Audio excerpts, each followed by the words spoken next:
예상 문제를 풀어보도록 하겠습니다. 첫 번째 문제입니다. 의사결정 나무 모형에서 오차를 크게 할 위험이 높거나 부적절한 출현 규칙을 가지고 있는 가지 또는 불필요한 가지를 제거하는 방법을 무엇이라 하는가 라고 했습니다. 사실 문제에서 답이 나오긴 하네요. 이 가지치기 플로닝이라고 얘기하는데요. 그 플로닝이라고 하는 것은 일단 우리가 의사결정 트리를 만들 때 있잖아요. 이렇게 뭔가 조건이 있고 이 조건에 따라 뭐 조건을 만족할 때와 만족하지 않을 때 이런 식으로 그 분기한다라고 하죠. 이렇게 분기해 가면서 의사결정 트리를 만들게 돼요. 마치 여러분들 그 스무고개 아시죠? 스무고개 게임 하다 보면은 거의 스무고개까지 가지 않고 중간에서 답이 어느 정도 나오는 경우도 있고 그러잖아요. 그러니까 이쯤 되면은 답이 무엇으로 유추가 된다. 이렇게 딱 뭔가 확신이 생기면 20곡에까지 가지 않더라도 중간에서 한 10곡 정도만 딱 지나가더라도 어느 정도 답이 나오는 경우가 종종 있잖아요. 그처럼 뭔가 그 더 이상의 어떤 분기를 하지 않더라도 여기까지 왔다면 이 결과를 뭐 S라고 답을 할 수 있다. 여기까지 왔다면 더 이상 내려가지 않더라도 대부분이 답이 노다. 이런 식으로 이렇게 더 이상 분기하지 않고 중간에서 자르는 거. 이걸 두고 가지치기라고 해요. 그래서 가지치기를 하게 되면은 가장 큰 장점은요. 의사결정 트리의 깊이가 어떻습니까? 더 깊어지지 않겠죠. 이걸 우리가 깊이라고 얘기하는데 의사결정 트리의 깊이가 더 이상 깊어지지가 않습니다. 이걸 다른 말로는 오버피팅. 그러니까 과적합 발생 확률이 낮아지는 거죠. 그래서 오버피팅을 줄이기 위해서 가지치기를 하는 경우가 있습니다. 그래서 이렇게 가지치기라고 하는 게 상당히 좀 중요한 작업이라고 할 수 있겠습니다. 그래서 답은 1번이 되겠죠. 자, 다음 2번 문제 보겠습니다. 아래는 불순도 측정 결과이다. 진위 지수는 얼마인가? 라고 했습니다. 그 진위 지수라고 하는 것은 이 불순도를 측정하는 지표 중에 하나가 되겠는데요. 이 진위 지수 값이 작으면 작을수록 즉 순수도는 높다라고 얘기합니다. 그래서 보통 우리가 순도가 높다라는 것은 무엇을 의미하냐면 그만큼 분류가 잘 되었다. 분류가 잘 된 것을 말하죠. 불순도가 높다 그 말은 반대로 분류가 잘 안 돼 있다라고 보시면 되겠습니다. 자, 그래서 이 불순도를 측정하는 지표인 진위지수를 구해서 불순도를 우리가 알 수 있는데 진위지수를 구하는 방법은요. 일단 1 빼기 각각의 범주별 데이터의 개수를 전체 수로 나누게 되거든요. 그러면 먼저 한번 볼까요? 전체 데이터가 5개 있죠. 5개 중에서 그래서 5분의 분모에다가 이 5개 하나 둘 셋 넷 5개죠. 5를 쓰고 분자에다가는 검정색 개수를 일단 씁니다. 이 5분의 1이 되겠죠. 여기에 대해서 제곱을 해요. 이거 하고 더하기 전체 5개 중에서 4개가 흰색이죠. 5분의 4에 대한 제곱. 그래서 이 두 개를 그 제곱을 한 값을 더한 값을 1에서 빼면 됩니다. 그러면 계산해 보면 대략 0.32 정도가 나오게 됩니다. 그래서 답은 2번이 되겠습니다. 진위 지수를 구하는 문제도 시험에 굉장히 잘 나와요. 그래서 이거 공식 어렵지 않잖아요. 종류별 개수를 분자에다가 주면 되고 전체 데이터의 개수를 분모에다가 준 다음에 제곱을 해서 더한 다음에 1에서 빼주면 됩니다. 그래서 이 공식 잘 기억해 두시기 바랍니다. 자, 다음 3번 문제 보겠습니다.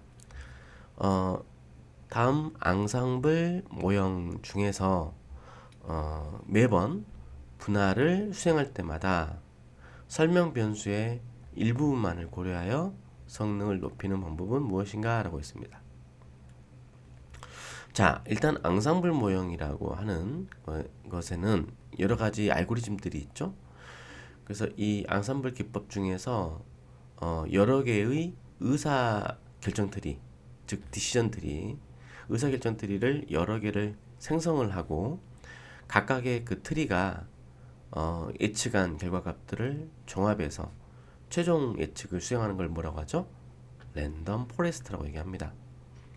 그래서 이 앙상블 기법은요, 기본적으로 의사결정 나무 있죠. 의사결정 나무를 하나가 아니라 여러 개를 생성을 해가지고요. 그 여러 개의 생성한 의사결정 틀이 각각에서 분류한 결과들을 모아가지고 결론을 도출해내는 거예요. 그러니까 의사결정 나무는 만약에 이게 하나만 사용이 되어지는 경우에는 의사결정 나무 하나로 어떤 결과를 우리가 도출을 하잖아요.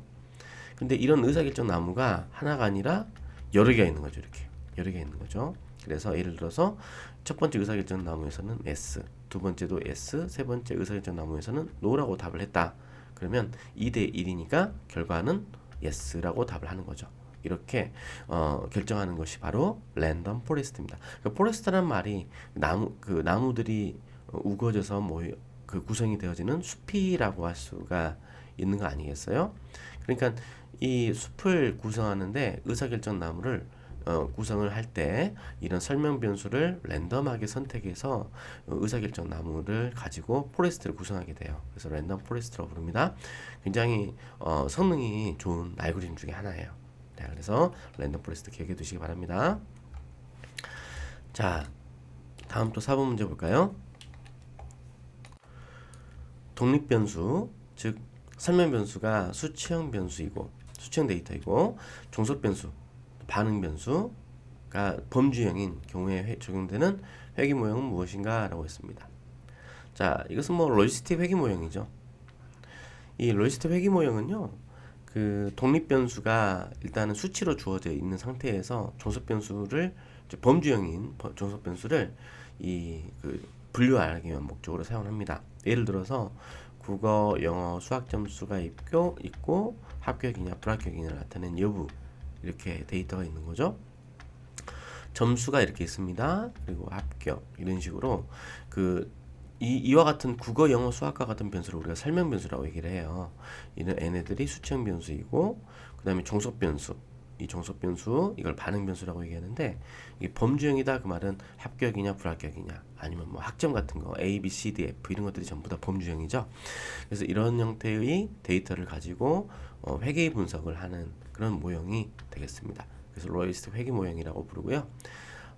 뭐 일반적인 이제 우리가 보통 그 리니어 리그레션, 그러니까 선형 회귀 모형 그러면 이 선형 회귀 모형 같은 경우에는 독립 변수가 수치형 데이터이면서도요, 종속 변수도 수치형인 경우에요. 이런 경우의 모형이 바로 선형 회귀 모형이죠. 그래서 만약에 여기에 예를 들어서 합격 불합격과 같은 분류가 아니라 만약에 가령 뭐 수능 점수 이런 식으로 돼 있고 수능 점수를 그래서 뭐 400점을 받았다 뭐 이런 식으로 돼 있으면 이거는 선형 회귀 모형이라고 볼 수가 있죠. 독립 변수가 수치형이고 종속 변수도 수치형이니까 선형 회귀 모형이라고 할 수가 있겠죠. 그래서 답은 1번이 되겠습니다. 다음 5번 볼까요? 특정 사건이 발생할 확률과 사건이 발생하지 않을 확률에 대한 비율. 그러니까 사건이 발생할 확률과 발생하지 않을 확률에 대한 비율, 이걸 뭐라고 합니까? 오집이라고 하죠. 오집이 승산비라고도 보통 부릅니다. 자, 그래서 이것은 특정 사건이 발생할 확률과 사건이 발생하지 않을 확률에 대한 비율을 말하는데요. 오집이는 보통 이렇게 나타냅니다. 그래서 실패 확률 분의 성공 확률, 이렇게 나타내거든요. 그래서 보통 성공 확률을 P라고 나타낸다면 실패 확률은 확률이니까 1 빼기 P겠죠. 그래서 이렇게 해서 오즈비라고 보통 얘기합니다. 오즈. 그래서 이 수식도 함께 기억을 해두시면 좋을 것 같습니다. 네. 다음 6번 문제 볼까요? 분류 분석 알고리즘에 해당하지 않는 것은, 자, 분류 작업을 하기 위해서 사용되어지는 알고리즘들 여러 가지가 있죠. 자, 대표적으로는 로지스틱 회귀 분석이라든지 의사결정 나무라든지 또 신경망이라든지 이런 것들이 해당합니다. 그래서 이거 말고도 뭐 베이지안 분류기도 있고요. 베이지안 분류기는 이제 베이즈 이론을 기반으로 만든 분류기가 되겠습니다. 그 다음에 KNN이라고 하죠. 또는 뭐 K 최근접 이웃 알고리즘, 이런 것들이 전부 다 분류 작업을 하기에 적정한 알고리즘들이 되겠습니다. 답은 연관 분석이 되겠고요. 연관 분석이라고 하는 것은 보통 이제 어소시에이션 룰, 연관 규칙이라는 걸 만들어서 분석하는 기법인데요. 보통 장바구니 분석이라고도 얘기를 해요. 장바구니 분석, 장바구니에 담겨 있는 상품들, 간의 관계들을 바탕으로 어떤 물건이 구매가 됐을 때 함께 구매가 될 것으로 예상되는 그런 물건들을 분석하는 기법이 되겠습니다. 그래서 대표적으로 아프리오리라는 알고리즘이 이 장바구니 분석을, 즉 연관 분석을 할 때 사용되어지는 대표적 알고리즘이라고 할 수가 있습니다. 장바구니 분석, 즉 연관 분석도 시험에 굉장히 자주 나오는 개념이니까요. 이것도 함께 봐두시면 좋을 것 같습니다. 다음 7번 문제를 볼까요? 활성화 함수 종류 중에서 다중분류를 수행하기 위한 목적으로 사용이 되어지고요. 출력값을 확률로 변환해주는 함수. 이거 함수 실제 우리 머신러닝, 딥러닝 할 때, 특히 딥러닝 할 때 굉장히 많이 사용되어지는 함수거든요. 그래서 사실 시험에 이게 자주 나올 수밖에 없는 함수라고 저는 생각을 합니다. 소프트맥스 함수가 있습니다. 소프트맥스 함수는 일단 어떤 각각의 분류기에서 예측한 결과값들을 확률로 변환해주는 함수예요. 그래서 예를 들자면 만약에 우리 그 고속도로 같은데 오고 가면은 그 톨게이트에서 자동으로 우리 그 표지 그 자동차 그 번호판을 식별을 하는 거 있잖아요. 그 식별기가 0에서 9 사이의 수를 식별하게 되는데 이 식별하는 과정을 보면은요 이렇게 됩니다. 만약에 숫자가 3이 있다 그러면 이 3이라는 숫자가 만약에 입력이 되잖아요. 자, 이게 입력이 되어져요. 그러면 분류기를 통해서 무엇이 나오게 되냐면 이게 0일 확률부터 9일 확률까지가 나오게 돼요. 그래서 0일 확률은 1%, 1일 확률은 0.5%, 9일 확률은 3%, 뭐 이런 식으로 나와요. 그래서 가장 높은 확률이 만약에 3이 만약에 70%다. 그러면 3으로 이렇게 분류를 하게 되는 거죠. 이걸 우리가 이렇게 다중 분류를 할 수 있도록 각각의 0부터 9까지 여러 개의 분류 결과들을 확률로 그러니까 서메이션 하게 되면 1이 나옵니다. 확률로 변환해주는 이 중간에 함수가 있는데 그걸 소프트맥스 함수라고 얘기해요. 굉장히 중요합니다. 그리고 이것과 함께 좀 시험에 많이 나오는 게 시그모이드 함수도 많이 나와요. 시그모이드 함수는 0에서 1 사이로 변환해 주는 거죠. 입력값을요. 그러니까 어떤 결과가 나오더라도 0에서 1 사이로 변환해 주는 함수가 바로 시그모이드 함수입니다. 자, 그럼 이제 다음 문제를 보도록 하겠습니다.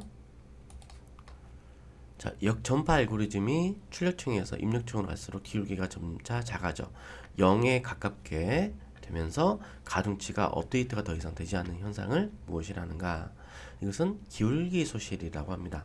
그래서 이제 베니싱 그레디언트라고도 얘기하는데요. 그 베니싱 그레디언트 같은 경우에는 이 그레디언트, 즉 기울기가 소실이 되어지는 그런 어떤 문제예요. 이게 왜 그러냐면 그 역전파 알고리즘에 대해서 사실 먼저 이해를 해야 되는데 간단하게 말씀을 드리면요. 우리 신경망이라고 하는 알고리즘 있죠? 신경망. 이 신경망이 이제 여러 가지 문제점이 있어요. 한계점이 있습니다. 그래서 이게 뒤에서 나오게 된 게 깊은 신경망이거든요. 그래서 이제 보통 신경망을 뉴럴 네트워크라고 얘기하고 깊은 신경망을 딥 뉴럴 네트워크라고 해서 DNN이라고 얘기하는데 이게 우리가 흔히 얘기하는 딥러닝을 말하는 거죠. 이렇게 되고요. 이 깊은 신경망, 즉 딥러닝이라고 하는 게 어떤 식으로 이게 훈련을 해서 모델이 만들어지게 되냐면 입력값들 있죠. 입력값을 전달받아서 중간에 히든 층이 있고 히든 층을 거쳐서 출력이 되어져요. 그러면 출력값이 나오게 되는데 이 출력값은 이제 예측값이에요. 우리의 모델, 이 모델이 예측한 예측 결과고 실제 정답, 실제 값이 있겠죠. 이 사이에 오차가 있어요. 이 오차를 줄이기 위해서 이 히든층 계층을 역방향으로 이동해 가면서 히든층에 있는 다양한 웨이트, 즉 가중치들을 업데이트를 합니다. 이 과정을 역전파라고 얘기해요. 그러니까 반대 방향으로 전파한다라고 해서 순전파, 입력에서 히든 계층을 거쳐서 출력으로 향하게 되는 순전파와 출력 결과가 예측 결과가 즉 출력 결과가 실제하고 차이가 나게 되는데 이걸 보통 오차라고 얘기하고 이 오차를 줄이기 위한 목적으로 역전파를 하면서 히든 계층에 걸려있는 수많은 웨이트 변수들을 업데이트를 합니다. 오차를 줄이는 방향으로요. 이 과정에서 수많은 미분 연산을 수행하게 됩니다. 그래서 보통 이러한 그 딥러닝을 할 때 일반적인 CPU로는 보통 성능이 잘 되지 않으니까 GPU라든지 TPU 이런 걸 쓰게 되는 거거든요. 아무튼 그렇고요. 그래서 이 과정을 계속 반복을 해요. 그래서 모델이 만들어지는 거죠. 이 과정을 뭐라고 하냐면 트레이닝 한다라고 얘기합니다. 어쨌든 이 과정에서 이 히든 층이 이게 층이 여러 개로 또 구성이 돼요. 층이 하나가 아니라. 그래서 층이 많으면 많을수록 이 기울기 소실이 더 많이 발생합니다. 그러니까 기울기가 여기서 이제 전파가 되지 않고, 그러니까 제대로 학습이 이루어지지 않는 거예요. 네, 이런 현상을 기울기 소실이라고 합니다. 자, 그 다음 9번 문제 보겠습니다. 다음 중 신경망 모델 학습 모드에 해당하지 않는 것은 무엇인가? 라고 했습니다. 신경망 모델을 만드는 데 있어서는요, 크게 온라인 학습 모드가 있죠. 그래서 그 어떤 값들을 순차적으로 입력해서 가중치 변수 값을 매번 업데이트하는 거죠. 그래서 데이터가 발생할 때마다 그 값을 계속적으로 입력을 해서 웨이트, 방금 전에 제가 말씀드렸던 웨이트 변수 값들을 업데이트하는 거예요. 그 다음에 확률적 학습 모드가 있죠. 자, 이것은 데이터 값들을 랜덤하게 입력을 해가지고 가중치 값을 업데이트하는 거예요. 그 다음에 배치 학습 모드가 있죠.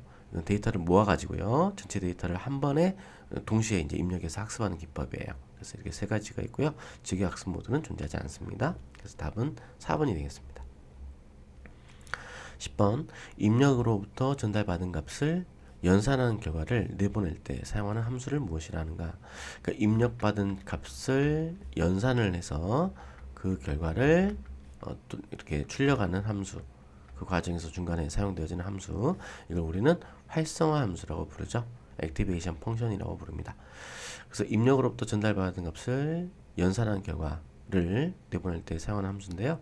활성화 함수로는 대표적으로 이제 여러 가지가 있습니다만, 앞서 우리 그 문제에서 나왔던, 보기에서 나왔던 시그모이드라든지 또 소프트맥스, 이런 것들이 전부 다 활성화 함수들이에요.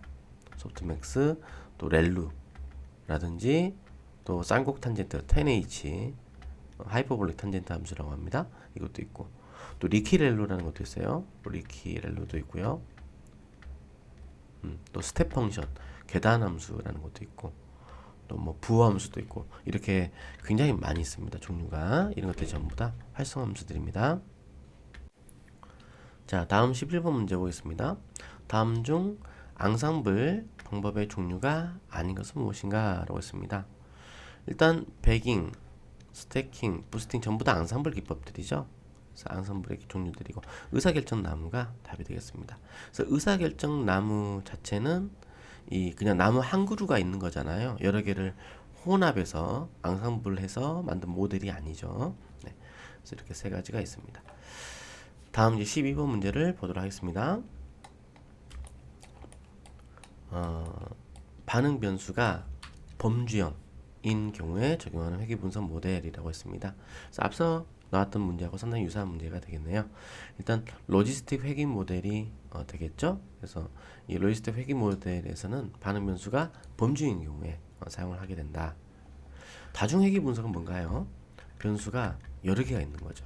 여러 개 있는 상태에서 y를 예측하는 건데, 그러니까 이 설명 변수가 여러 개가 있고, 반응 변수 또는 이걸 종속 변수라고 하는 이 반응 변수를 하나를 두게 되는데, 이 반응 변수가 연속형 값인 경우, 연속형, 그게 바로 다중회귀 분석이죠. 그래서 이 그 로지스틱 회귀 분석은 이 종속 변수, 반응 변수가 범주형인 경우죠. 네, 이렇게 되겠습니다. 다음 13번 문제 볼게요. K-민즈 군집 분석에 대한 설명으로 가장 적절하지 않은 것은? 이라고 했습니다. 자, 초기 군집의 중심으로 K개의 객체를 임의로 선택하는 거 맞죠? 그러니까 만약에 우리가 데이터를 분류하고자 하는데, 만약에 이렇게 O도 있고 세모도 있고 한단 말이에요. 이런 식으로 이제 데이터가 있단 말이에요. 있는데, 이쯤에 데이터가 있어요. 이쯤에 데이터가 발생했는데, 이 데이터가 O인가 아니면 삼각형 세모인가, 이걸 분류하고자 합니다. 그럼 만약에 K를 3으로 설정하게 되면은 이 데이터의 주변에 세 개를 찾는 거죠. 하나, 두 개, 세 개를 찾아가지고 이 세 개에 대해서 세모가 두 개 있고, 또 그 다음에 O가 한 개 있으므로 결과적으로 세모로 분류하는 거죠. 그래서 이 중간에 있는 데이터를 세모로 분류하겠다. 이게 바로 K민지죠. 자, 그래서 이거 맞는 설명이죠. 자, 다음 2번 보겠습니다. 각각의 자료를 가장 가까운 군집 중심에 할당한다. 맞는 거죠? 그래서 이제 이 각각의 데이터를 가장 가까운 군집 중심에 할당하는 방식이고, 각각의 군집 내의 자료들의 평균을 계산해서 군집의 중심을 갱신하게 된다. 그래서 이것도 마찬가지로 계속해서 갱신하게 되죠. 네. 그래서 이 과정 굉장히 좀 중요하죠. 시험에도 자주 나옵니다. 자, 군집의 중심 변화가 자료의 95% 이상 변화가 없으면 군집 분석을 종료한다. 95% 이상이 아니라 더 이상 변화가 없으면 중단하는 거죠. 그러니까 군집의 중심 변화가 없으면 군집 분석을 종료한다. 딱 이게 맞는 말이죠. 여기까지 이렇게 묶어버리면, 그죠? 그래서 답은 4번이 되겠습니다. 다음 14번. 다음 중에서 카탈로그 배열 및 교차 판매, 공격적 판촉 행사 등에 적용하기에 가장 적합한 데이터 마이닝 기법은 무엇인가? 교차 판매, 판촉 행사, 카탈로그 배열, 전부 다 연관 분석이 되겠죠. 그래서 연관 분석은 데이터들 간에 존재하는 그 연관 규칙을 발견을 해서 유사한 상품들끼리 함께 배치를 한다라든지 함께 판매한다라든지, 이러한 어떤 기법이라고 할 수가 있죠. 답은 2번이 되겠습니다. 자, 다음 15번 문제 보겠습니다. 다음 중 연관 분석에 대한 설명으로 적절하지 않은 것은 이라고 했습니다. 자, 1번 품목 수가 증가하면 분석에 필요한 계산은 기하급수적으로 증가하게 됩니다. 맞는 설명이고요. 너무 세부화된 품목을 가지고 연관 규칙을 찾으려 하면 의미 없는 분석 결과가 나올 수가 있습니다. 그 다음에 향상도가, 즉 리프트라고 얘기하죠. 리프트가 1이면 두 품목 간의 연관성이 없는 독립적인 관계라고 할 수가 있죠. 1보다 작으면 서로 의미 관계가 있다. 즉 품목 간의 연관성이 없다라고 볼 수가 있고, 1보다 크면 어떤가요? 1보다 크면은 양의 관계로서 품목 간의 연관성이 높다라고 보는 거죠. 그 사실 연관 분석을 할 때 좀 주의 깊게 관심 있게 보는 거는요, 향상도가 1보다 큰 상품들이 어떤 게 있는지를 보는데 좀 더 초점을 맞추게 됩니다. 네, 그래서 그러면 벌써 1, 2, 3번 다 맞네요. 답은 4번이 되겠는데요. 자, 시차 연관 분석은 인과관계 분석이 가능하다. 자, 시차 연관 분석은요, 순서하고 관련된 연관 분석이거든요. 그래서 인과관계 분석이 가능하다가 아니라 이 순서하고 관련된 연관 분석이기 때문에 가능하지 않습니다. 그래서 답은 4번이 되겠습니다. 다음 16번 문제 볼까요? 자, 5분류표 중에서 정확도와 재현율의 조합 평균을 나타내는 값이죠. 자, 정확도와 재현율에 같은 가중치를 부여하여 평균한 지표를 무엇이라 하는가 라고 했습니다. 이건 우리가 보통 F매저 또는 F스코어라고 하죠. F1 스코어가 되겠습니다. 그래서 F1 스코어는 우리 그 프리시전 하고 그 다음에 리콜, 이 두 개를 더하죠. 더해가지고 이 값으로 나눕니다. 그래서 이 프리시전하고 리콜을 곱한 값을 2배를 한 것을 이렇게 나누게 됩니다. 이게 바로 F1 스코어죠. 자, 그래서 F1 스코어 잘 기억해 두시기 바랍니다. 다음 10번 문제 보겠습니다. 자, 다음 중 연관 분석에서 아프리오리 함수를 이용하여 연관 규칙을 생성한 후에 생성된 연관 규칙을 확인하기 위해서 사용하는 함수. 이거는 이제 그 함수를 말하는 거죠. 자, 연관 규칙을 확인할 때 사용하는 함수, 인스펙트 함수입니다. 답은 3번이 되겠습니다. 그래서 좀 기억해 두시고요. 함수. 다음 18번 문제 볼까요? 자, 분류 오류를 크게 할 위험이 높거나 또는 이제 부적절한 추론 규칙을 가지고 있는 노드를 제거하는 과정. 유사한 문제 풀어본 적 있었죠? 네, 가지치게 되겠습니다. 자, 그 다음 19번. 인공신경망에서 역전파 알고리즘 사용 시 은닉층이 늘어나면서 기울기가 중간에 0이 되어버리는 문제. 이것도 역시 마찬가지로 유사한 문제가 있었죠? 기울기 소실 문제입니다. 그러니까 기울기가 중간에 0이 되어버린다 또는 0에 가깝게 된다라고도 나올 수 있어요. 네, 그래서 기울기 소실 문제 이렇게 기억을 해 두시기 바랍니다. 연문으로도 기억해 두시면 좋을 것 같아요. 그래서 vanishing gradient. 자, gradient, vanishing gradient. problem이라고 얘기합니다. 그래서 기울기 소시 문제. 자, 이렇게 해서 이제 문제들을 풀어봤는데요. 일단 좀 용어들이 좀 아무래도 생소한 것들이 많이 나오죠. 그래서 일단 용어들 되도록이면 이렇게 암기를 최대한 해두시고, 그리고 기출 문제를 이렇게 좀 많이 좀 풀어보시기 바랍니다. 아시겠죠? 네, 모두 수고하셨습니다.